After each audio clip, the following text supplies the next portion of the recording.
Welcome to Rune Soup, a podcast about magic, culture, and the paranormal, coming to you from Land Down Under. My name is Gordon, and I shall be your host. Enjoy.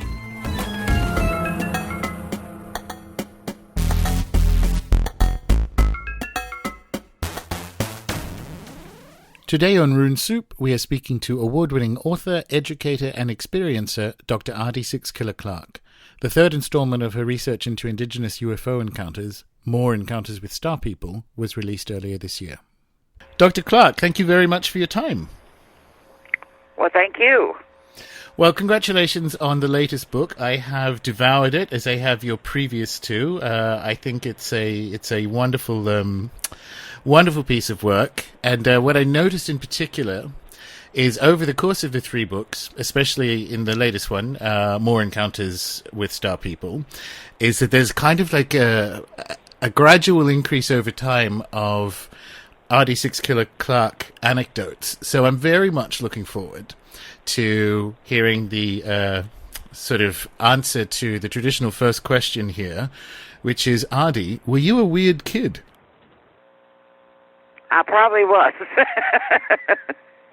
I probably was. I think my grandmother and my mother would probably tell you that. In what way? I mean, were you the loner out in the woods? I was, and not. We lived away from other people, and the only other children I got to play with were cousins occasionally, and that would come to visit, and so I really didn't have any girlfriends. And that's who I was. And do you think in many ways that stayed with you? I'm just thinking some of the stories that are described in your latest book are about you taking yourself off camping on your own and that kind of thing. Oh, sure.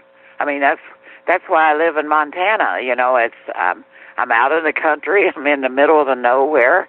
You know, I have a cabin up in the mountains that doesn't even have access to internet or anything, and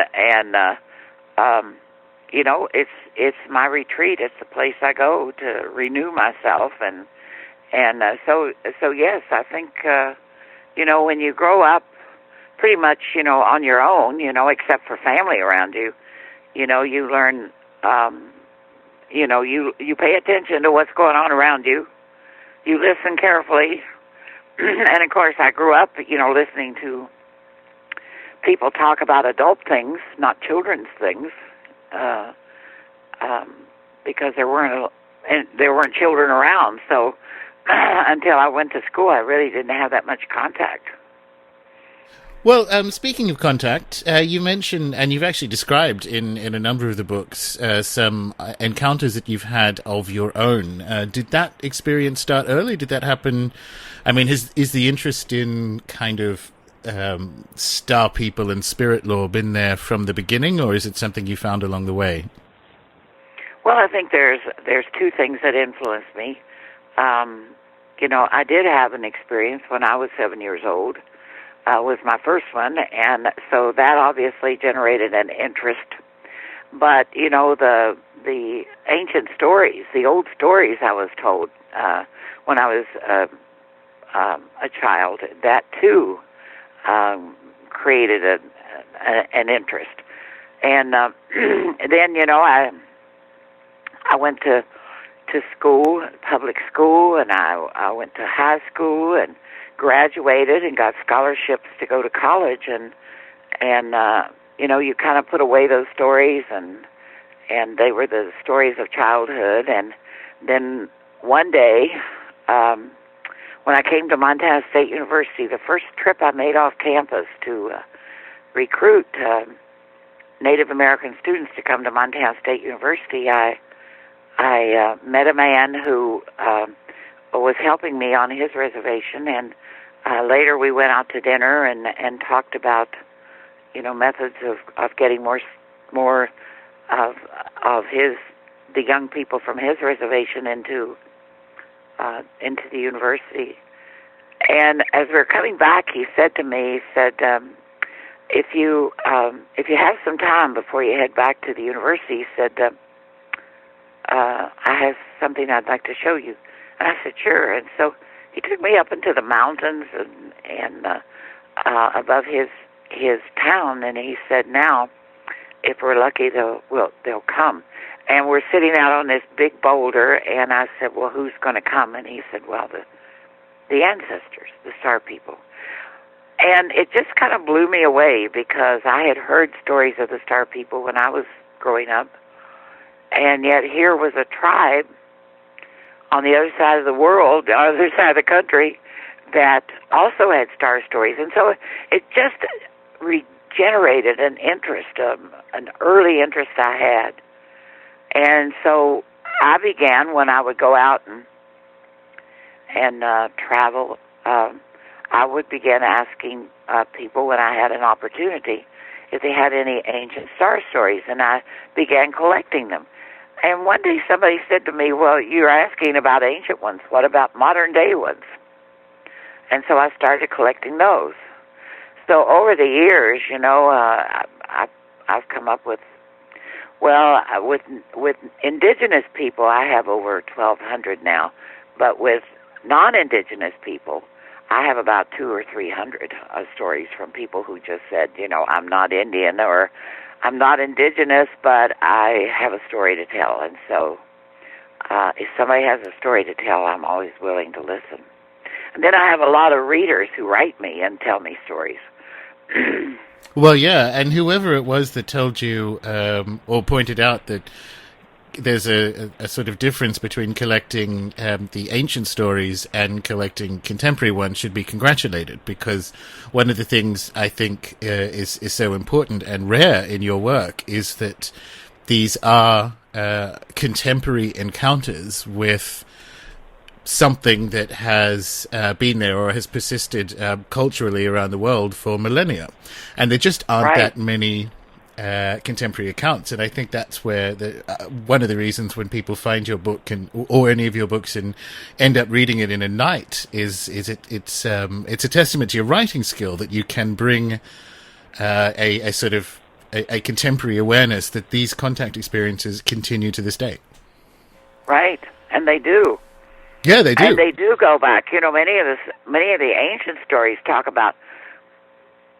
I was writing one last night that an elder, I was from a tape that an elder had told me, and he says, "Now this story dates back to when there was no time, when before the beginning of time." So you know that the stories they're telling you are very, very, very old stories. And there are stories of ancient stories of men being taken to the stars, just like they were being abducted. Women appearing in the darkness and saying, "Come with me," and they, go on a beam of light, upward, and they're flying, and they don't understand it, but that's where they are, and they come to a new world. So, it's amazing, some of the stories that are out there that probably a lot of people have never heard of, and that's probably going to be the focus of my next book. Is I'm going to write an ancient story that's been told to me, and then not a similar story, but a story along the same vein. Like if it's an abduction of a male, I'm going to tell a contemporary story of an abduction of a male. Well, I think that's definitely one to look out for. I'll pick that back up, because funnily enough, it landed on a question I've got later on down the list. But let's return back to the mountaintop. I presume when you and this other American Indian guy were waiting, the star people / ancestors did show up. They didn't show up. Oh, okay. They did not. No, he said that he came there quite often, to watch for the star people, but they did not show up at this particular time. But it fascinated me so much that that's what caused me to start collecting. And did it sort of retroactively make you look back at your childhood, at the whatever encounter you had at 7, and go, "Oh, right, that's what's going on"? Yeah. Well, it just amazed me. I thought the stories I was hearing, were just from my people, and had never made any connection to other tribes that may perhaps, have similar stories or other star stories. and that's what started me on this journey of collecting the stories. Right, and I mean, you feature in some of them in the latest book. Maybe do you want to tell us about your camping experience with the man called Tom in the book? Well, Tom was an interesting character because I was on my way to Canada because I had heard about this place up there called Writing on the Wall. It was Writing on the Stone. It's a provincial park. And I had stopped just to take some photographs along the way of some Indian paintbrush and some different scenery there. And all of a sudden I hear this voice that calls out to me and says, you know, you can eat the flowers, but the roots are poisonous.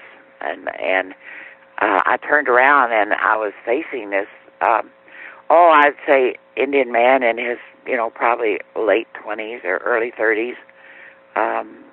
And as I realized that he was camping there, I, started to make my exit very quickly. And he said, "Oh no, I come here all the time. I camp here all the time. It's one of my favorite places."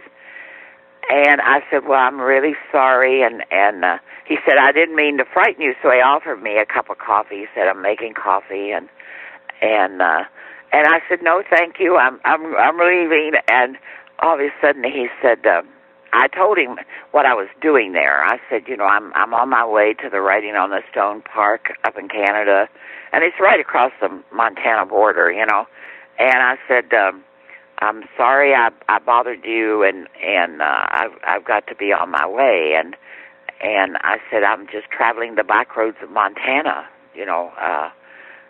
following stories that I've heard. And then as I turned around to leave, he said, "Well, have you ever heard any stories of UFOs?"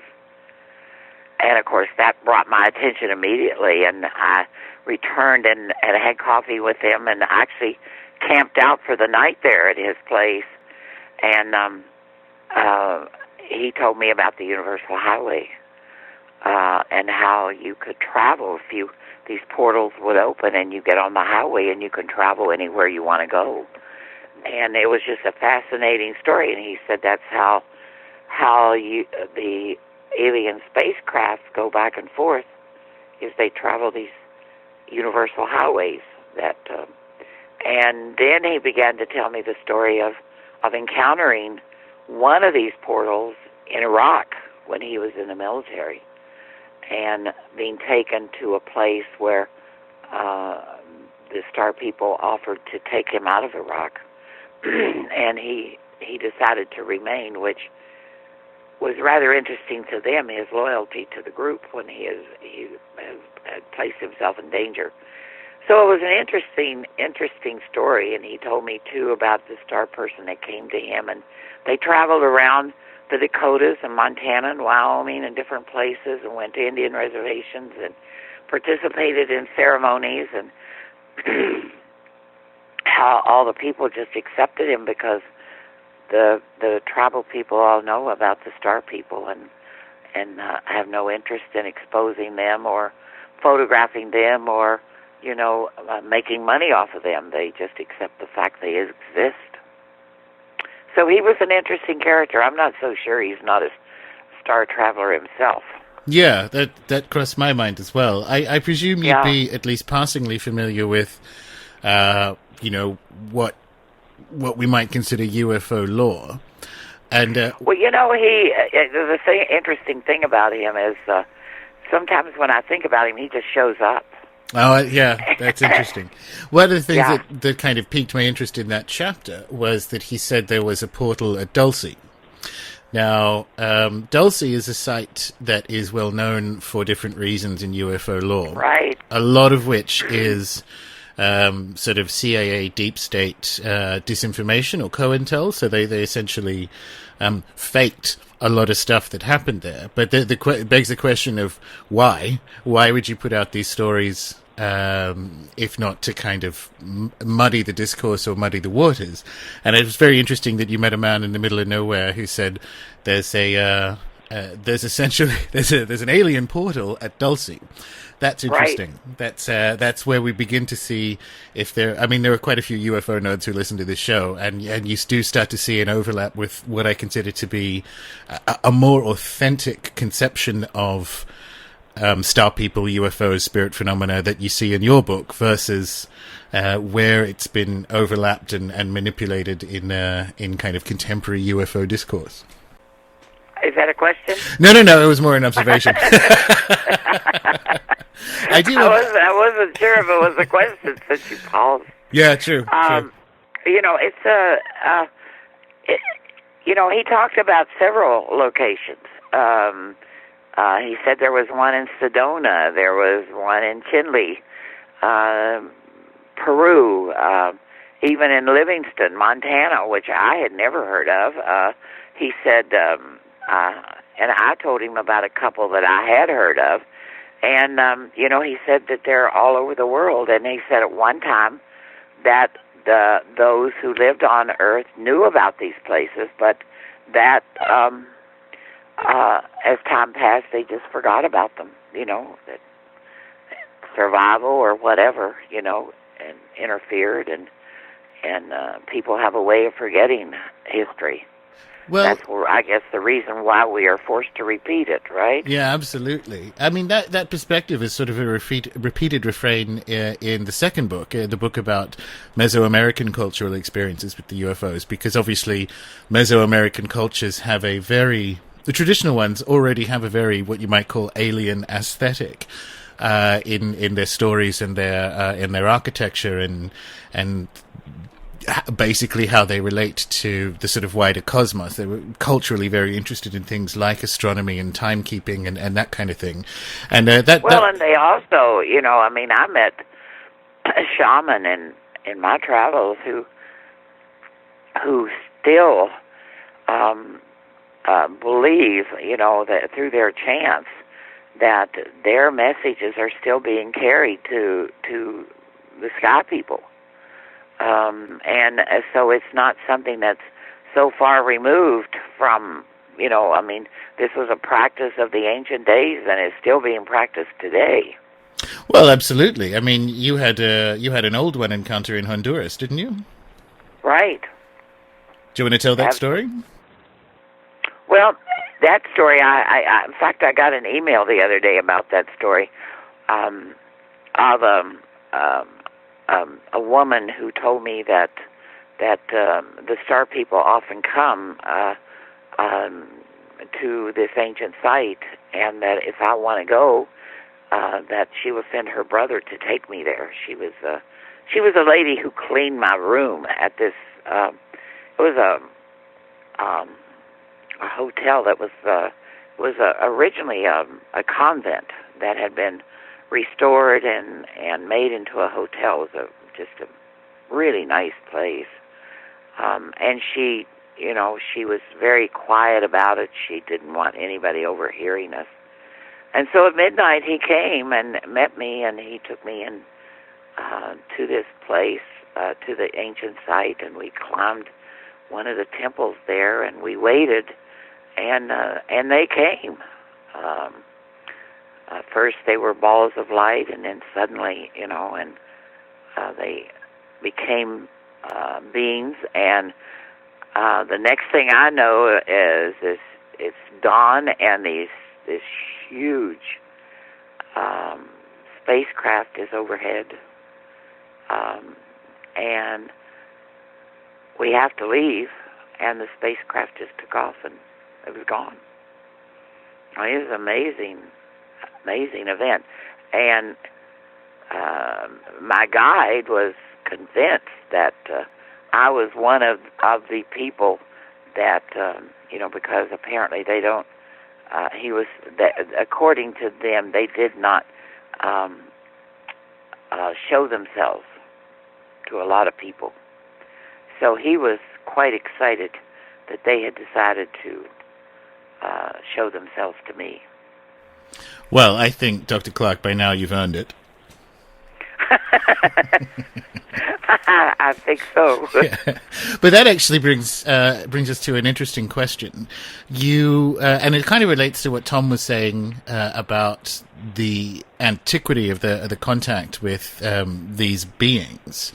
You open the latest book by suggesting that probably a slim majority of people have had experiences such as these. Maybe not necessarily on the bombastic range that are in some of the stories. Now, that plus what you said that in your Honduran encounter, your guide said that they don't show themselves to everyone. There's clearly something else going on. What it does is it invalidates the they are space scientists coming to study us hypothesis. So, Dr. Clarke, what do you think is going on? Well, I think aliens are visiting us, if that's what you're asking. Yeah, but what for? The sort of classic mid-20th century view that they're scientific expeditions doesn't match. Well, I think if you look at what happened in the United States, what happened on Earth. Okay, take that for example. There were people who came here looking for spices. There were people who came here looking for gold. There were people who came here looking for a new home. There were people who came here looking for an elixir for a long life. So I think the same can be applied to those star people who come here. They're coming for a variety of reasons. There's just not one reason, because I have too many people telling me too many different things. So I think there's a lot of reasons. In the book, you remember, if you read the story of Bo and the aliens in the abandoned copper mine, he's convinced they're coming here for minerals. If you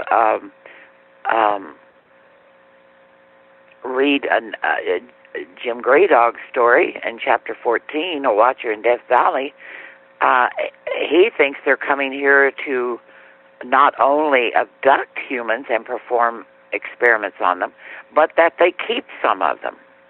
So, if you read Chapter 38 and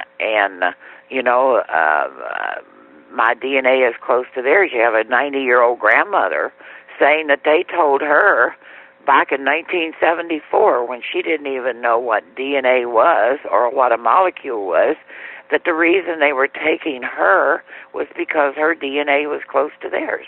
And she didn't understand what DNA is, and she said, well, someday you'll know.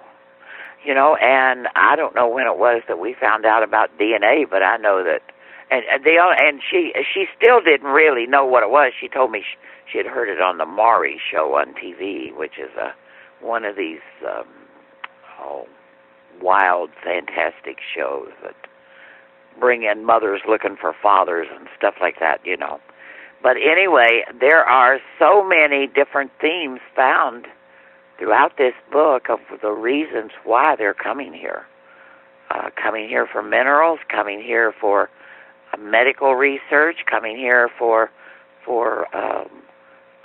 animal research, coming here for plants and trees. So, there's a lot of different reasons and there are some who believe they're coming here so that they can put hybrids on Earth who can pass for humans. There are others who think that they don't need hybrids, that they can just morph into anything they want to, shape-shift into it, and therefore can appear as human when they are not human. And that the plan is that one day, when they need a place to move, that they can take over this planet. So, if we bundle all of these together, let me know your thoughts on this as a sort of collective hypothesis. What it suggests to me is that Earth is not in any way isolated, and we're essentially on, as you say, it's the comparison to the colonization of the Americas is a good one, which is we're on a lot of people's maps. So Earth is part of a a sort of wider cosmic ontology that we don't commonly think of, and much of the era in early 20 or mid 20th century ufology was assuming it was a single class of beings with a single motive. But what appears to be the case is that we've never really not been on the maps for people out there. I think you're exactly right. I think that we probably are on somebody's, in somebody's spotlight out there, and that they are familiar with why we're here, and probably do not show themselves because of the we are still a planet at war with each other. Why would, if somebody can come here who's obviously much more intelligent than we are, why would they want to be friendly with us when we can't get along ourselves? There's also the fact that they could be, millions of years older than us as a culture. There's an expression I like, which is why it would be like teaching algebra to a dog. They may actually, right. There may be, in many cases, just there's kind of no point in the conversation because it can't happen. Well, and the variety of different beings, if you read Jimmy's story, the deputy sheriff, he saw a creature that was lizard-like. Yes. Others see beings that are blue. Others see beings that are giants. So, and then, of course, the typical grays, and then those that look like us. So there's a variety of different creatures that are represented in these stories. They're just not all the little grays with the big black eyes. Oh, absolutely. And and one of the interesting things, when Jimmy told me about the encounter out on that highway, and he was the deputy sheriff, I couldn't help but remember I was up in Alaska a few years ago, and there was an Athabasca elder that I spent a lot of time with, and I had designed a grandparents in the school's program where native grandparents would go into the school, and instead of having regular study hall or library time or something like that, kids could go. They had a choice. They could go to this grandpa, and there he would tell them the old ways and the stories of their people. And so I got interested in this one. He had such wonderful stories to tell, and he told me a story about the giant men with tails, and they were like lizards, and they came from the sky, and they were cannibals, and how the people killed them, but they were always aware that they could come back from the sky. And, and when you read a story like that, the men with tails, and then they're told about an ancient legend of the people, about men with tails that had lizard-like skin. And then somebody tells you about a contemporary encounter with lizard-like creatures. It makes you stop and think. It does, especially as that one was in a violent context, which is, it appears to be, what Jimmy appeared to have witnessed was a sort of classic cattle mutilation experience. Right. Uh-huh. Now, the cattle mutilation topic area is one of the ones. So my favorite ufologist is Dr. Jacques Vallée, and this was the one that couldn't fit in any of the models, including his own, because it's a violent thing that happens to these livestock, and also it eventually invalidates the scientific exploration hypothesis, because how many times, if you're a spacefaring civilization, do you need to laser out the anus and the eye of a cow to learn something? If you're an intergalactic species, what is going on here? And I found that story, that one was very gripping to me, because, as you say, there are a range of spirit, or there are a range of spirit world, for want of a better word, but Star People encounters from at one end, and we'll get to this story because I think it's very important. At one end, you have a benign transfer of information. So you have, like Dwayne, who came back with an understanding of physics that allowed him to sail through university. And then on the other hand, you have Jimmy, who's experiencing that was an attack on an Earth species. That's basically what happened. Right, because, well, Jimmy himself had been abducted, and, I'm sorry, I was thinking of Bo. Jimmy just encountered them on the highway because he was a deputy sheriff and had been given Friday off because he had been working until in the early a.m., breaking up a drug house. And so the sheriff just said, take tomorrow off, and so he went to visit his grandpa on the reservation. And that's, where he encountered them. And people often ask me, well, why does so much of this happen on reservations? Well, if you've ever been reservations in this country, the majority of them are in the most desolate areas of America. And as a result, there's very little witnesses. People aren't going to see a whole lot. That's the next question, Dr. Clarke, because there's a bit more to it. You mentioned in the beginning of the latest book that this book is about urban American Indian encounters with Star People, and the first book was about encounters on reservations. And one of the things you notice and observe is that there is a greater level of concern for the motives of the Star People for American Indians who aren't on the reservation versus the ones who are. So there is a qualitative difference in the encounters and their interpretation for Indians in a more either modern Anglo-American cultural context, or, and I think this is going to be a question, like, why do you think that is? Why, other than the fact that they're in less populated areas, is there a qualitative difference in either the experiences or the interpretation of them on and off reservation? Well, the differences I noted were that, like you say, those who lived off the reservations were more skeptical. And I attributed that a lot to education. They were not... the people off the reservation, many of them, not only were they college graduates, but I had interviews with doctors, medical doctors, with people who were highly knowledgeable, engineers, scientists. These were people who actually, looked at it analytically, looked at what happened analytically, where, maybe using the left brain instead of the right brain.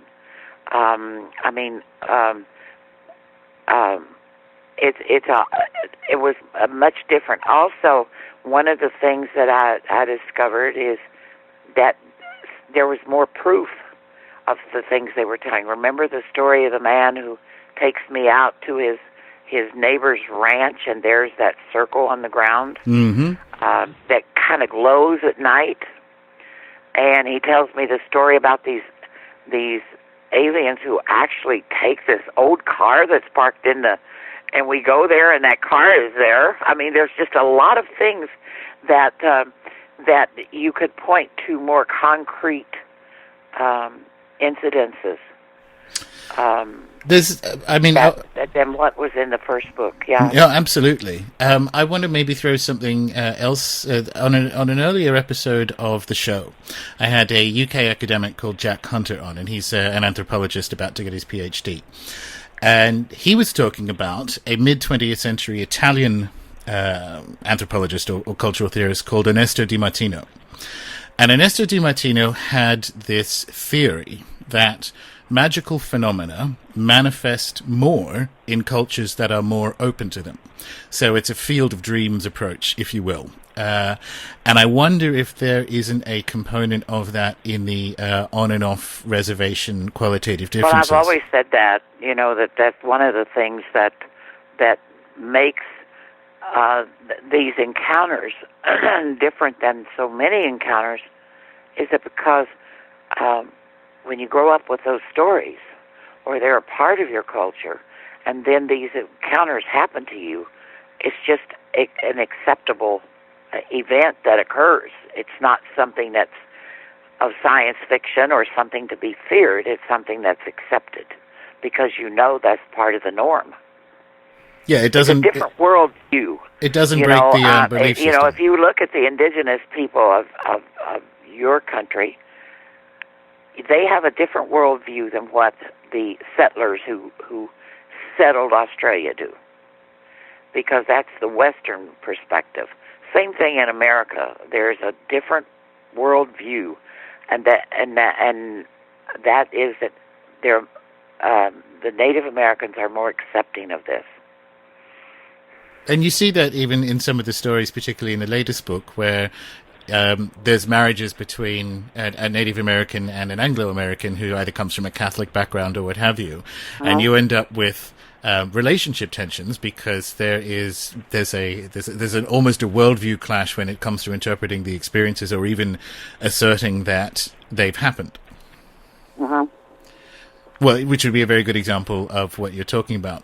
Right. Which brings it to the next point then. So do you think Star People encounter rates are higher among American Indians than Anglo-American Westerners in the U.S.? No, I don't. I think, from my experience has been that, like I told you, I collect all kinds of stories from people who are non-Indian.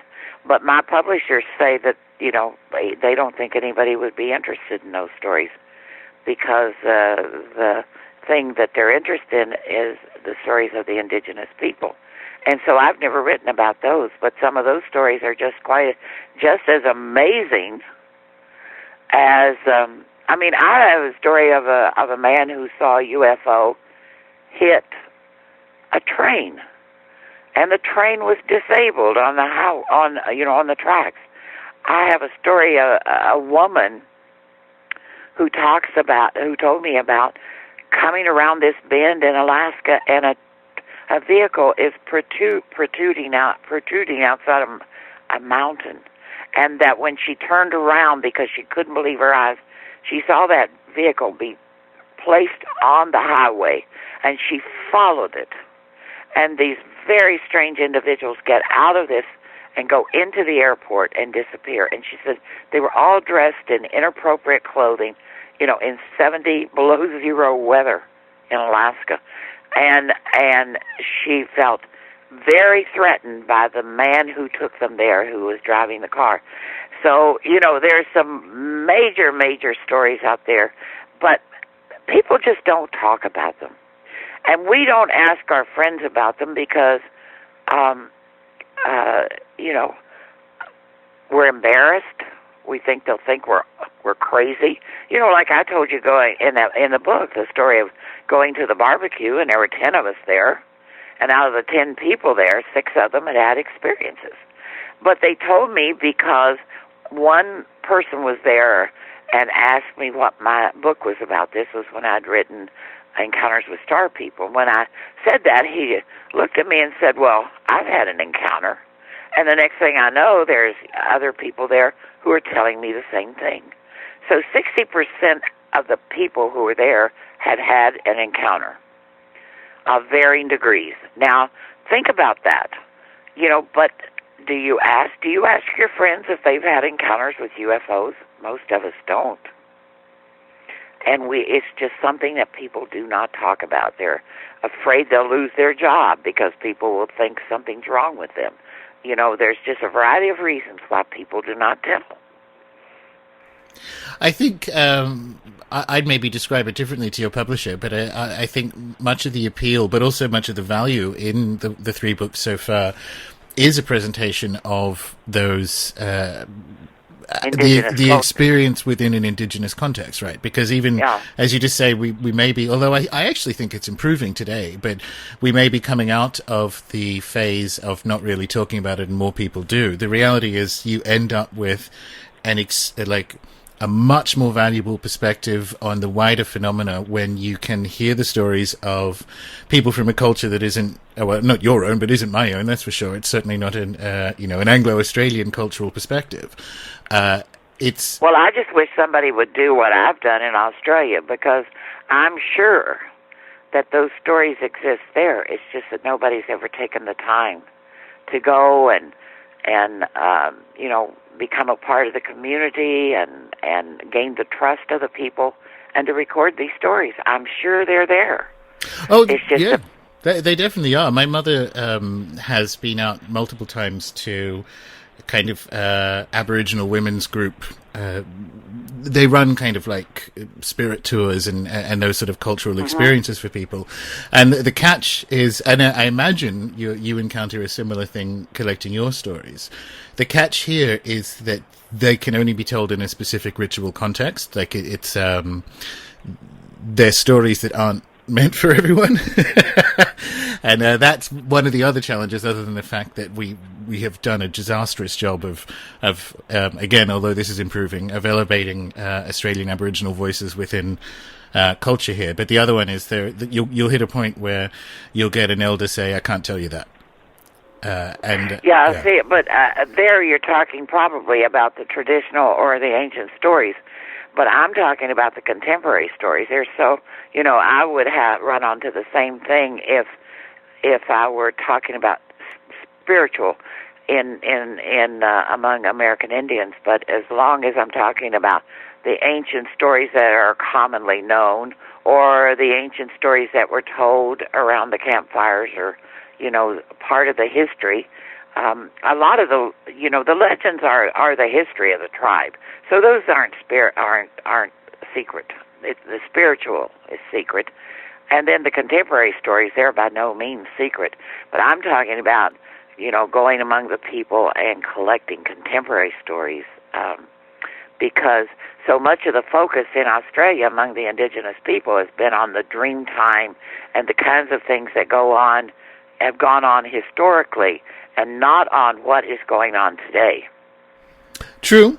And I would love to, come and spend a year, traveling among, and living among the Aboriginals. So I'm sure those stories are there. Oh, well, you'd be very welcome. Let me know if you need someone to pick you up from the airport. Yeah. I think my traveling days are getting less and less because I'm getting older, and I'm just, I'm not sure. Maybe I may be able to write a couple more books, but we'll see. It's the eternal writer's challenge, isn't it? When you can kind of get an awareness of how long a book takes, and then you kind of count off how many years you got left, and you go, I've got 5 books left. And when you're involved in your career, you don't have time to write these kinds of books.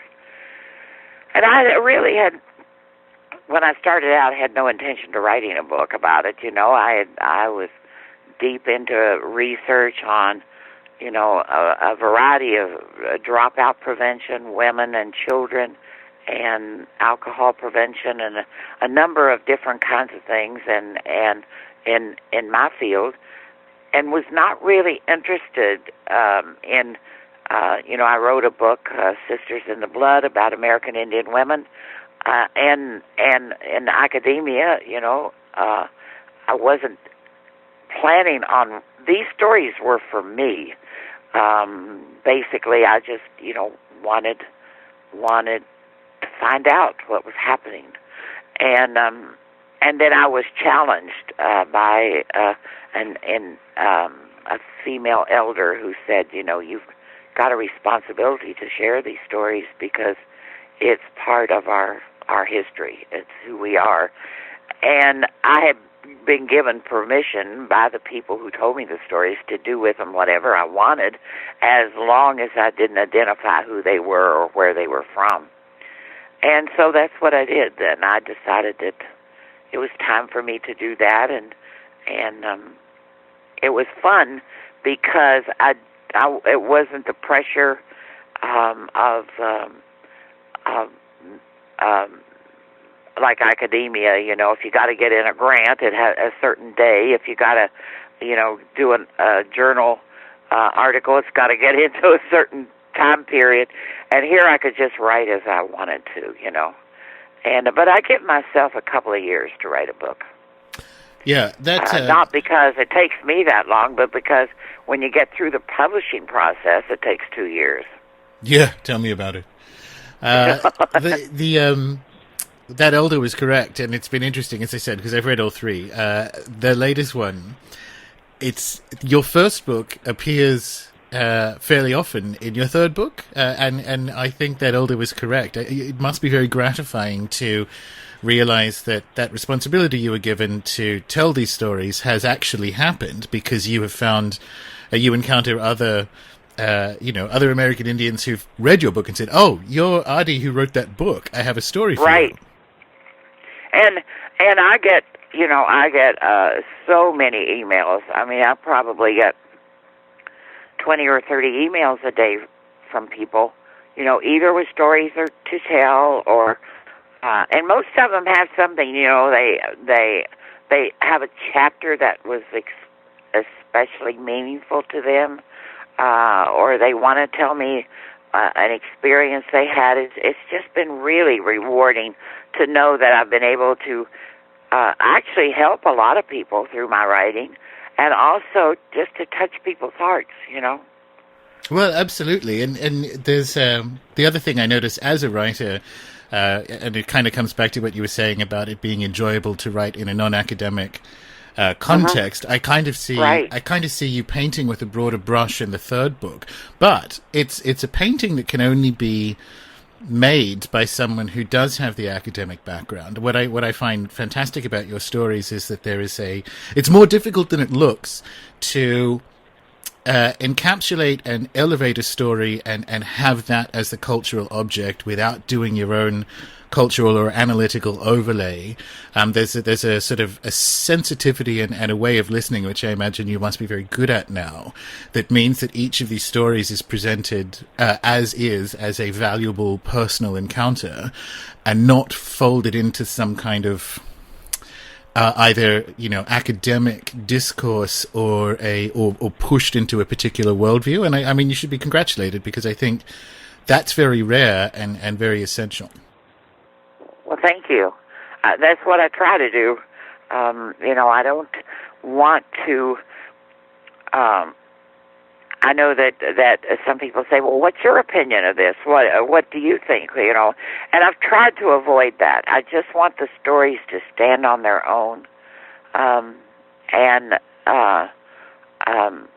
So I've tried to stay away from giving my opinion about what I think is going on in the universe. And that can only come from someone who understands the complexity of navigating Indigenous voices and navigating stories as text. And I find that, I mean, because this is not what I did, but what I studied at university, and it reminds me, again, Dr. Jacques Vallée is my favorite ufologist, right? And in the 60s and 70s, when he was sort of doing that work with J. Allen Hynek, he couldn't understand why people wouldn't get him when he said, listen, the kind of Western 20th century model was to hear a story and pick it apart for the physical evidence and then head off into the field with a Geiger counter and, a little shovel to start digging things up. And he says, that's not... You're implying that you know what the phenomena is by doing that. What he said was that the stories of these encounters are the cultural artifacts. Those are the things that we can examine. They're not there to be picked apart and put into a worldview. We won't get the correct answer if we split it up. And he's a French, Rosicrucian astronomer. Right, I'm familiar with him, right. Yeah. So it was a very different worldview to that kind of 20th century American technocratic worldview. But I kind of see that same sensitivity to the value of the story as a cultural object of these encounters in your work. Well, and that's the most important thing, is the story. It's not what I think, and I try not to manipulate or to direct the person who's telling me about the encounter in any way or influence them in any way. I'm just there to listen and to question what I feel are appropriate questions to ask. And people say to me, well, why didn't you ask them this, or why didn't you ask them that? Well, because I just didn't think it was appropriate at the time to ask them that, and I just let them tell the story. And then I record them, and I take notes, and I make note of why I'm there. Why was I in that place at that time? And some people have criticized me for that, that they don't want to know what I was doing and all sorts of things. Don't listen to them, Ardy. Don't listen. I just don't even care. Yeah. I'm there to tell a story. And your questions, this is what I mean. There's a sensitivity that comes from, I think, the career you've had. Your questions are there to make sure the story gets out in its most coherent and most storyteller-centric way possible. You're not there. It's not fact-finding. It's not an interrogation. Your questions are directed to making sure the story comes out as an object, and I think that's wonderful. I think if you do use that interrogation approach, you end up with people just climbing up. They won't talk.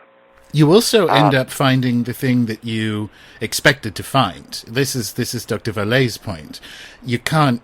The phenomena are too numerous and don't fit into this one kind of worldview. So if you go in with an interrogation thing, it's like trying to measure the seawater temperature with a ruler. You're using the wrong device.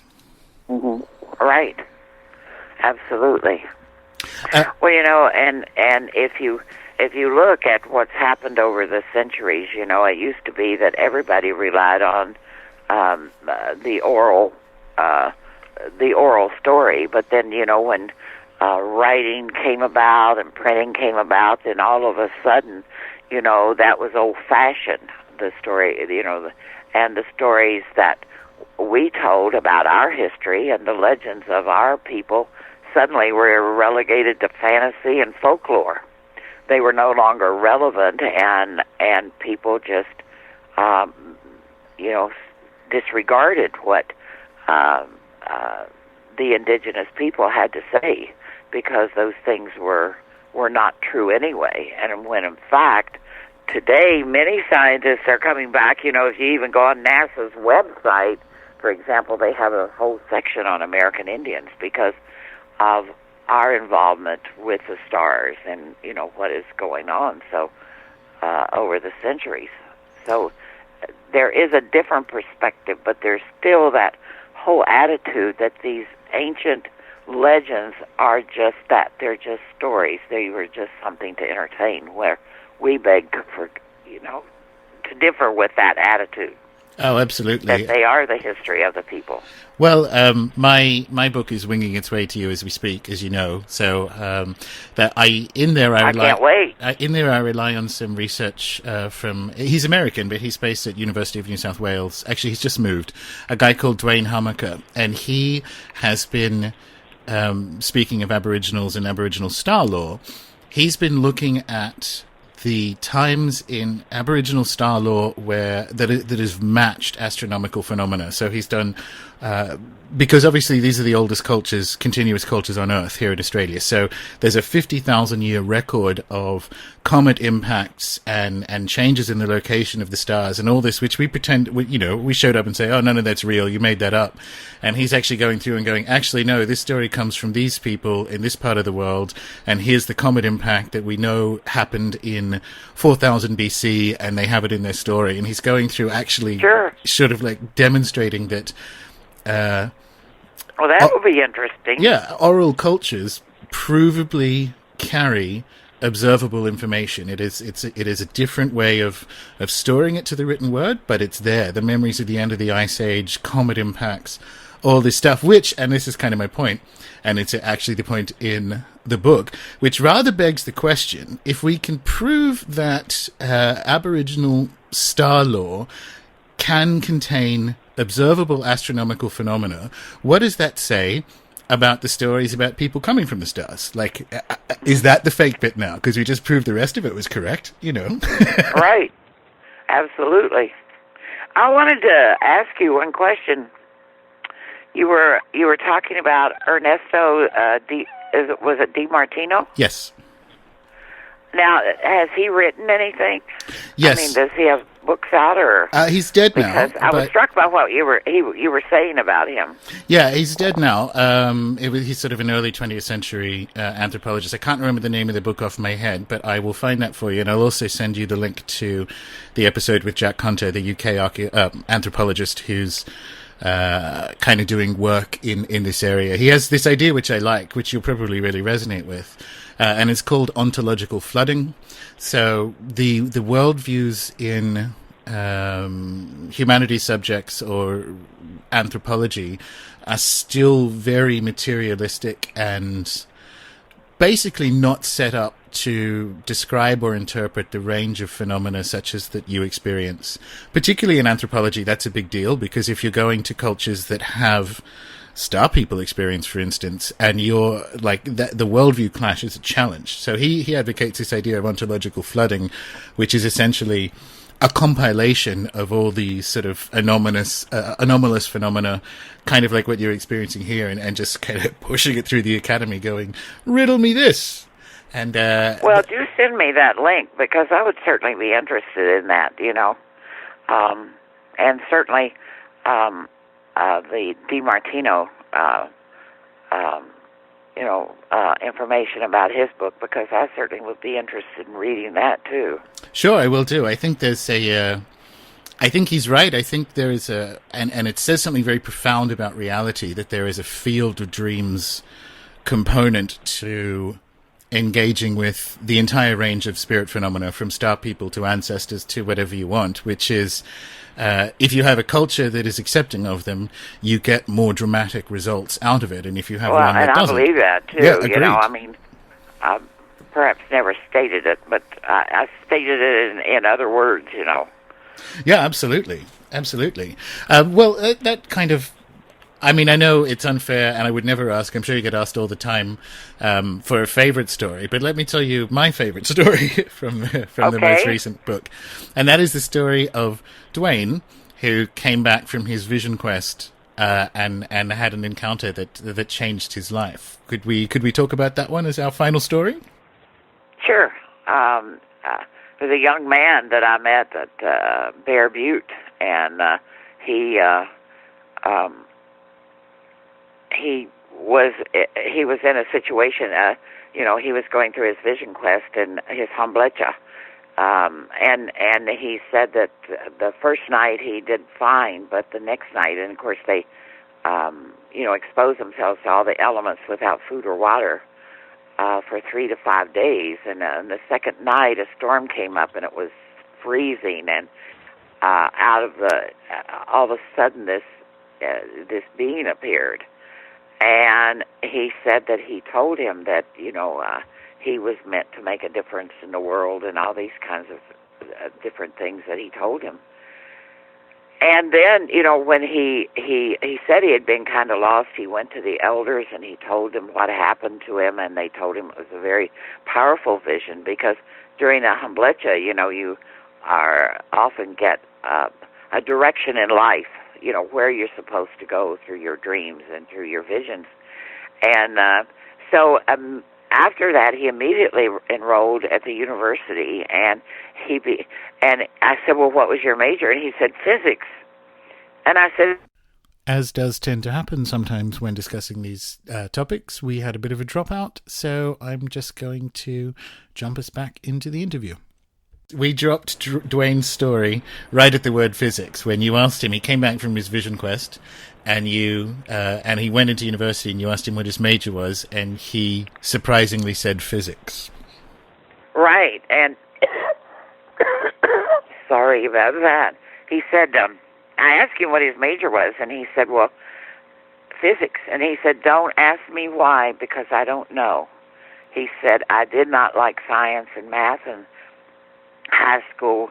He said, I wasn't good at it, but here I am in college, and I'm just flying through these courses. And he said, I'm going to graduate in 3 years. And he said, they told me that I had a special mission in life, and that I was going to make a difference in this world. And he was convinced that the star people had somehow had influenced his ability to excel in